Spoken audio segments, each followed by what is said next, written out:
Student journalists on the Columbia University campus had watched the situation of pro-Palestinian encampment in their campus grow to a historical moment.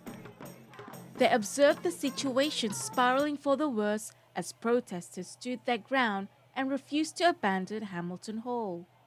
They even used a pulley system to bring supplies into the building they occupied.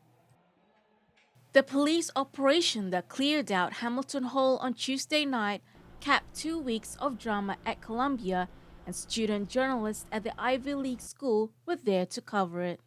We've spoken to a lot of people who are very established in the media industry who have basically prepared us for what's to come in terms of layoffs and the instability of this industry. But I think in the past few days we've really realized the importance of having reliable, accurate and fair coverage of what's happening, and student journalism is very important in this situation.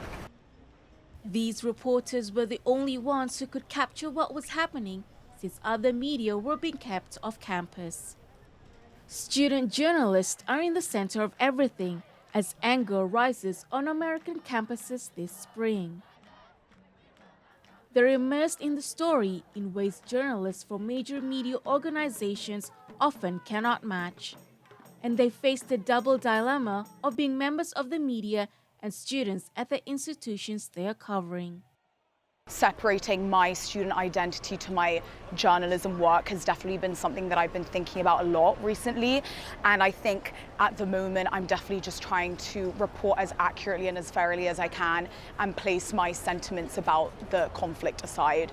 Fear and anger were obvious in the voices of students who narrate the action on Columbia's WKCR radio on Tuesday. The station's website even went down briefly since so many were listening to an audio stream. They later recommended their audience to tune into FM radio instead. There was a possibility for us of arrest, or at least a worry that we would get arrested while reporting on this. So just as a safety precaution, we wrote phone numbers onto our arms of people that we could contact in case we lose our phones or whatever happens. Around-the-clock reporting from protests at campuses nationwide, student disciplinary hearings and overnight vigils at encampments turned to morning classes, homework and final projects in between interviews. The protest movement has become a training ground for students to grapple with complicated editorial decisions for the first time in their careers. Many had to confront the awkwardness of reporting on their peers and the challenge to not get swept up in emotion.